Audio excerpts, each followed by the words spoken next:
اعوذ باللہ من الشیطان الرجیم بسم اللہ الرحمن الرحیم۔ سورہ مائدہ آیات نمبر 44 تا 47 میں یہود کو ملامت کہ جس کتاب کے وہ امین بنائے گئے تھے اس کے احکام سے گریزاں ہیں، نصارہ کو تنبیہ کہ انہیں بھی انجیل کے مطابق فیصلے کرنے کا حکم دیا گیا تھا، اور یہ کہ خلاف ورزی کرنے والے نافرمان اور عہد شکن قرار پائیں گے۔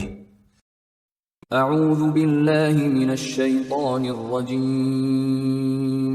انا انزلنا التوراة فیہا ھدی ونور۔ بے شک ہم نے تورات نازل کی تھی جس میں ہدایت بھی تھی اور نور بھی تھا۔ يحكم بها النبيون الذين أسلموا للذين هادوا والربانيون والأحبار بما استحفظوا من كتاب الله وكانوا عليه شهداء۔ بنی اسرائیل کے انبیاء، اولیاء اور علماء جو اللہ کے فرما بردار بندے تھے، یہود کو اسی تورات کے مطابق حکم دیا کرتے تھے، کیونکہ ان کو اس کتاب کی حفاظت کا ذمہ دار قرار دیا گیا تھا اور وہ اس کتاب کے نگہبان تھے۔ اس کے مقابلے میں قرآن جو کہ آخری کتاب ہے، اس کی حفاظت کا ذمہ خود اللہ نے فرمایا ہے۔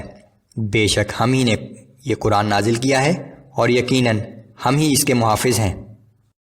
فلا تخشوا الناس واخشوني ولا تشتروا بآياتي ثمنا قليلا ومن لم يحكم بما أنزل الله فأولئك هم الكافرون۔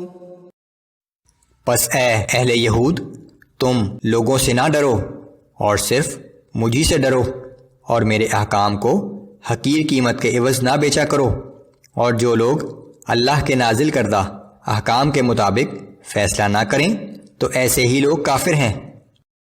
وَكَتَبْنَا عَلَيْهِمْ فِيهَا أَنَّ النَّفْسَ بِالنَّفْسِ وَالْعَيْنَ بِالْعَيْنِ وَالْأَنفَ بِالْأَنفِ وَالْأُذُنَ بِالْأُذُنِ وَالسِّنَّ بِالسِّنِّ وَالْجُرُوحَ قِصَاصٌ۔ اور ہم نے ان یہود پر تورات میں یہ فرض کر دیا تھا کہ جان کے بدلے جان، اور آنکھ کے بدلے آنکھ، اور ناک کے بدلے ناک، اور کان کے بدلے کان، اور دانت کے بدلے دانت، اور اسی طرح زخموں کا بھی بدلہ ہے۔ فمن تصدق به فهو كفارة له ومن لم يحكم بما أنزل الله فأولئك هم الظالمون۔ پھر جس شخص نے اپنا بدلہ معاف کر دیا تو یہ معافی اس معاف کرنے والے کے لیے گناہوں کا کفارہ ہوگا، اور جو لوگ اللہ کے نازل کردہ احکام کے مطابق فیصلہ نہ کریں تو ایسے ہی لوگ ظالم ہیں۔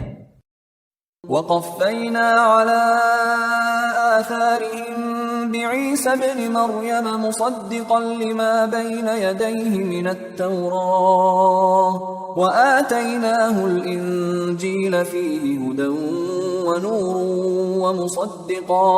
وَمُصَدِّقًا لِمَا بَيْنَ يَدَيْهِ مِنَ التَّوْرَاةِ وَهُدًى وَمَوْعِظَةً لِلْمُتَّقِينَ۔ اور ان پیغمبروں کے پیچھے ہم نے انہی کے نقش قدم پر عیسیٰ ابن مریم علیہ السلام کو بھیجا۔ وہ اس تورات کی تصدیق کرنے والے تھے جو ان سے پہلے نازل ہوئی تھی، اور ہم نے ان کو انجیل عطا کی تھی جس میں ہدایت اور نور تھا، اور یہ انجیل بھی اپنے سے پہلے کی کتاب تورات کی تصدیق کرنے والی تھی، اور وہ انجیل اللہ سے ڈرنے والوں کے لیے سراسر ہدایت اور نصیحت تھی۔ وَلْيَحْكُمْ أَهْلُ الْإِنجِيلِ بِمَا أَنزَلَ اللَّهُ فِيهِ وَمَن لَّمْ يَحْكُم بِمَا أَنزَلَ اللَّهُ فَأُولَئِكَ هُمُ الْفَاسِقُونَ۔